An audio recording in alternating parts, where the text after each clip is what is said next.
Sir, இது யார் கை ஓங்கி இருக்கு? ஒருத்தர் பொதுக்குழு, இன்னொருத்தர் போட்டி பொதுக்குழு, ரெண்டும் நடக்கிறதுக்குள்ள இதற்கு அனுமதிக்கக்கூடாது, தடை விதிக்கணும்னு டாக்டர் கேட்குறாரு. தொடர்ச்சியாக டாக்டர் சீனியர் டாக்டர் ராமதாஸ் அவர்கள் காட்டமான விமர்சனங்களை, பல்வேறு வகையான குற்றச்சாட்டுகளை டாக்டர் அன்புமணி மீது சுமத்தி கொண்டே இருக்கிறார். இவர் தரப்பில் அவரை விமர்சிப்பதில்லை அப்படின்ற ஒரு பாலிசியை என்னவோ அவங்க எந்த இதுக்கும் பதிலே சொல்கிறதில்லை. அரசை விமர்சிப்பது, அரசியல் பேசுவதுன்னு வேற இடத்துக்கு டாக்டர் நகர்றாரு. சின்னவர் ஜனநாயகத்தில் மக்கள் தான் எஜமானர்கள். யாருக்கு மக்கள் ஆதரவுங்கிறது 2026 தேர்தல் முடிவு தான் அதை தெரிவிக்கும். அதில் யார் யார் எப்படி ஸ்ட்ராட்டஜைஸ் பண்ணி போகிறாங்கங்கிறது தான் இப்போ நாம் அதை பார்க்க முடியும். பிரியன் சொல்கிறது மாதிரி ஒரு கட்சி சேர்ந்து வைக்கிறதுக்கு முயற்சிங்கிறதுல நான் அவுட்ரைட்டாக அதை ரிஜெக்ட் பண்ணவும் இல்லை. ஒருவேளையில் அவங்க 2016 நின்னது மாதிரி 10.5 மையமாக வச்சு நாம் 24 நிறைய டெபாசிட் இழந்திருக்கோம். விழுப்புரத்தில் டெபாசிட் இழந்துட்டோம், சிதம்பரத்தில் டெபாசிட் இழந்துட்டோம், சேலத்தில் டெபாசிட் இழந்துட்டோம், தர்மபுரியில் கூட வெற்றி பெற முடியலைங்கிற ஒரு அணுகுமுறையில் நாம் ஒரு பலமான சக்தியாக நிரூபித்தாதான் அடுத்த 10 வருஷத்துக்கு களத்துக்குள்ள ஒரு வைப்ரண்ட் பொலிட்டிக்கல் போல்ஸாக இருக்க முடியும்னு கூட ஒரு முடிவு எடுக்கலாம். பிரியன் ஒரு எண்ண ஓட்டத்தில் அதை சொல்கிறாரு. அதுவும் எனக்கு புரியாமல் இல்லை. இந்த களம் இனிமேல் இவங்களுக்குள்ள சமரசம் ஆகுமாங்கிறது பெரிய ஒரு கேள்விக்குறியாக தான் இருக்குது. ஆரம்பத்தில் நீரடித்து நீர் விலகுவதில்லை, ஒருதாய் மக்கள் சமரசம் ஆயிடுவாங்கங்கிற ஒரு தோற்றம் இருந்தது. கடைசியாக அந்த சமரசத்துக்காக நீதிபதியும் அவர் ஒரு திறந்த மனதோடு அவர் ஒரு வாய்ப்பை கொடுத்துருக்கிறாரு. அதில் ஷியாமண்ணனுக்கு அந்த லீகல் ஆர்குமெண்ட் வேலிடிட்டி தான். பெட்டிஷனர் இல்லாத ஒருத்தரை நீங்கள் எப்படி பண்ணுறீங்கிற போது இது ஒரு தவறான முன்னுதாரணம் ஆயிடக்கூடாதுன்னு ஷியாமண்ணன் சொல்கிறத நாம் மறுக்க முடியாது. இந்த பொது புத்தியில் இவங்க சேருவாங்கங்கிற அந்த எண்ணம் இப்போ தகர்ந்து போயிட்டு இருக்குது. அப்போ ஃபைனலாக அதை முடிவு பண்ண போகிறது யாரு? மக்கள் தான். மக்கள் முடிவுக்கு இவங்க எப்படி பாமக இந்த விரிசலை ஒட்ட வைக்கிற முயற்சி வெவ்வேறு தரப்பு செய்தாங்க. அந்த முயற்சி கை கூட போறதில்லைன்றீங்களா?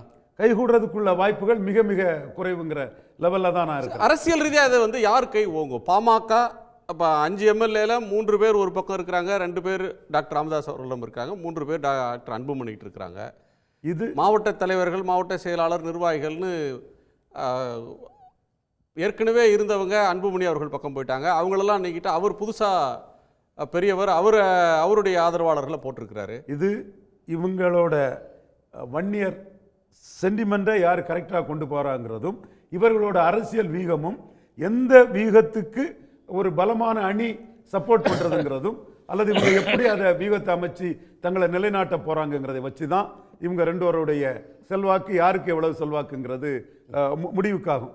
இப்போ டாக்டர் ராமதாஸ்கிட்ட இருக்கவங்கெல்லாம் அடுத்த எம்எல்ஏன்னு சொன்னால் அவர் ஒரு பலமான கூட்டணிக்குள்ளே தனக்கு வாய்ப்பு கிடைக்குங்கிற அடிப்படையில் தான், எண்ணத்தில் தான் என் கூட இருக்கவங்கெல்லாம் இவங்க எம்எல்ஏன்னு சொல்லி அவர் அந்த இதை முத்துக்குமார் போன்றவங்கள்லாம், ரவிராஜ் போன்றவங்களெல்லாம் அவர் அரவணைச்சு கொண்டு போகிறார்.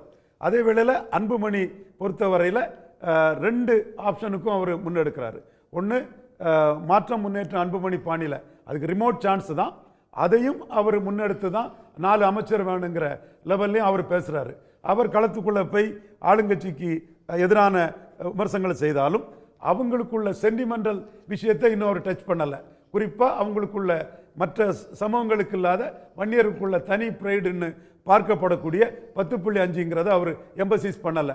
அப்போ 10.5 எம்பசிஸ் பண்ணாத வர தன்னை ஒரு கூட்டணி கட்சி சேர்த்துக்கிடாதா, ஏற்கனவே இருந்த கூட்டணி கட்சி சேர்த்துக்கிடாதாங்கிற ஒரு எதிர்பார்ப்பு, ஒரு ஆளுங்கட்சிக்கு எதிரான பொதுவான பிரச்சனைகளை மட்டுமே பேசினா போதுங்கிற இடத்துக்குள்ள தான் அவர் போறாரு. ஆனால் இவரை முடிவு பண்ணக்கூடிய கட்சி சார் ஆப்ஷன் 3 அணி சார். ஒன்று திமுக தலைமையிலான கூட்டணி, இன்னொன்று அதிமுக பாஜக கூட்டணி, இன்னொன்று விஜயுடைய கூட்டணி, இன்னொன்று நீங்கள் சொல்கிற மாதிரி தனித்து போட்டி. இதில் 2 பேருக்கு முன்னாடி இருக்கிற சாய்ஸ் அப்படின்னு நேரோ டவுன் பண்ணியும் உடைச்சும் பேசினா என்ன சொல்வீங்க? அதாவது இதையும் தாண்டி 10.5 வச்சு அவங்க ஏன் 2014 போன மாதிரி மாற்றம் முன்னேற்றம் அன்புமணி ஏன் போகக்கூடாது? அதுக்கான ரேகை இப்போ அவங்க காட்டலை. இந்த லெவலில் இவரை கண்டு அச்சப்படக்கூடிய ஒரே கட்சியாக இருக்கிறது எதிர்க்கட்சி தலைவரான அதிமுக பொதுச் செயலாளர் எடப்பாடி பழனிசாமி தான். அவர் தான் ஒன்றா நிற்கிறேன்னு ஆசைப்படுறாரு. ஜெயங்கொண்டான் கூட்டத்தில் அவர் பேசும்போது என்ன சொன்னாருன்னா, என்டிஏக்குள்ள பாமக இருக்கு, அதனால பாமக நம்ம கூட வரனார்.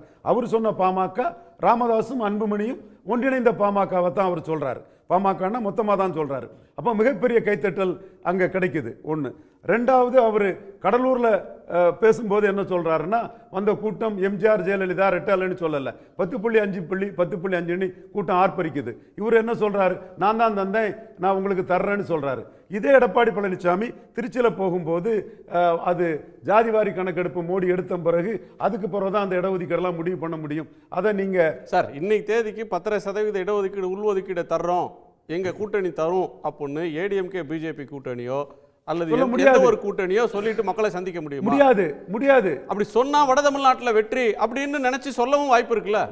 வட தமிழ்நாட்டில் வெற்றின்னா அதுலயும் தென் தமிழ்நாட்டில் சொல்லி வெற்றி பெற முடியல. 71 சொல்லி வெற்றி பெற முடியலையே. 77 தொகுதியில் 11 தொகுதி தான் வெற்றி பெற்றாங்க. மற்றவங்களுடைய கருத்தை கேட்டு வந்துடுறேன். உடனுக்குடன் செய்திகளை தெரிந்து கொள்ள சன் நியூஸ் பெல் ஐகானை கிளிக் பண்ணுங்க.